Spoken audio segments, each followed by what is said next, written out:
ইয়া রাসূলুল্লাহ, জান্নাতি পোশাক কে সর্বপ্রথম পাবে, কে পরবে?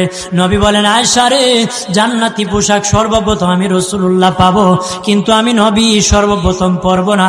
সর্বপ্রথম ইব্রাহিম খলিলুল্লাহকে জান্নাতি পোশাক পরানো হবে। কেন জানুনি?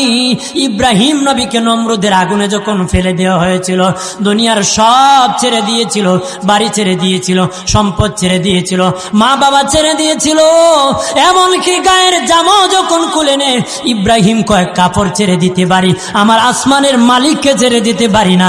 ওই দিন আল্লাহ ইব্রাহিমের সাথে অঙ্গীকার করেছিল, ইব্রাহিম, আজকে তোমাকে সকলের সামনে উলঙ্গ করে লজ্জায় ফেলে দিয়েছি ইব্রাহিম, তারপরে তুমি আমাকে ছাড়ো নাই।